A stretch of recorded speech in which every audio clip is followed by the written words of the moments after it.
Hey ho, let's go! I'm Geet, and this is a 3-in-1 video where I jointly review the manga, anime, and live action for HARU Ride, aka Blue Spring Ride.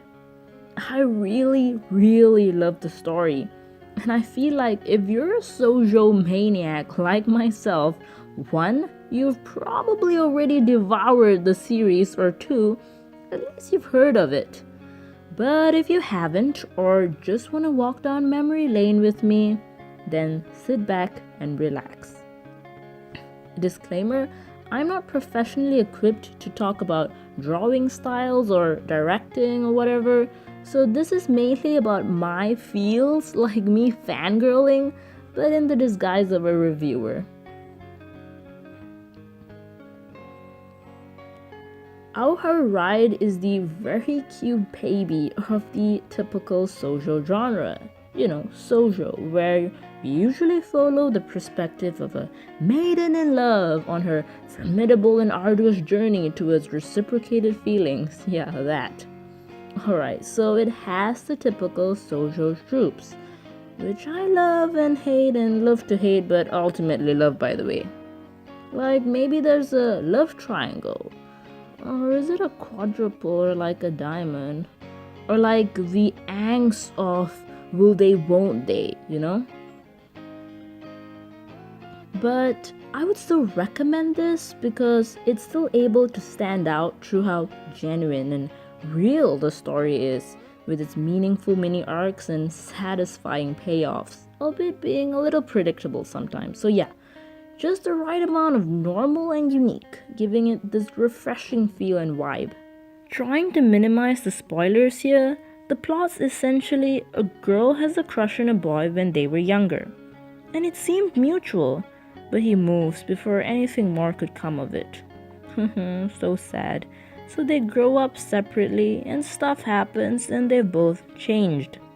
Life goes on, but years later, the boy reappears at the girl's high school, and they're both baffled at how different they are. The girl too scared to be herself, and the boy no longer gentle but more rough on the edges. And so they're both curious about each other, and maybe sparks reignite, and this is where we all go, Nanda yo! And the premise is set. Allow me for a second to be dramatic and philosophical.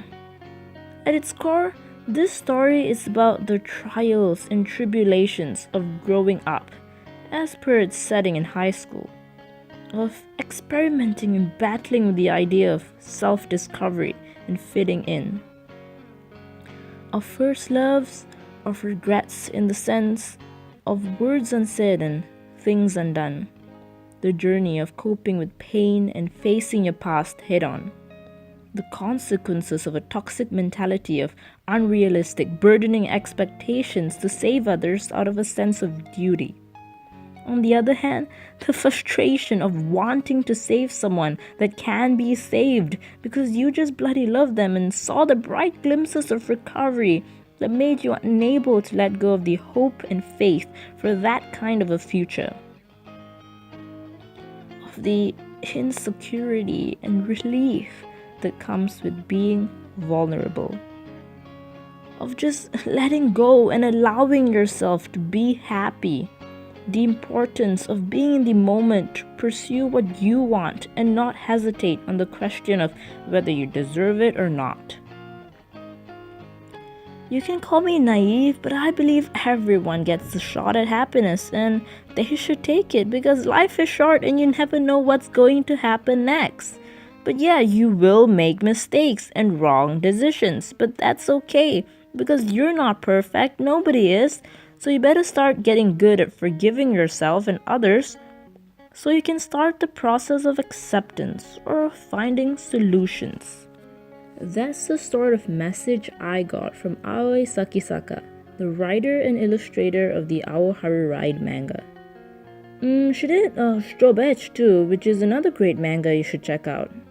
I love her drawing style. Very pretty and very polished, perfect for a shoujo-loving audience. She really succeeded in breathing life into all her characters, whether main or extras. Just, my gosh, beautiful character development. The diversity in personalities when it comes to the characters really keeps the plot together, and it makes you laugh and cry and smile, so yes, you will get attached to them. They're an unlikely bunch interconnected by chance, and somewhere along the line they realized, heck, let's just make the most of it. And I read it when I was a 16-year-old teenager, and I watched the anime when I was 17 and the live action when I was 18, and still loved it. It taught me great lessons about life, and I remember when I was an exchange student and everything was unfamiliar and I was so down and done one day, and I saw that Netflix at HARU Ride and I started watching, and it really lifted my mood because it was like meeting old friends again, like revisiting a really good experience or memory, because I had so much fun reading the manga in my room back home, on my bed, on my phone. It just made me feel at home. So yes, I do have a sentimental bias towards this story, and this was probably reinforced when I decided to leave A-levels to do foundations, and it was a big decision. Probably not the best one, but the one I wanted to take, and I watched the live action one night, staying in my bedroom at home, and just got this rush of reassurance, which I needed, like a hug from an old friend.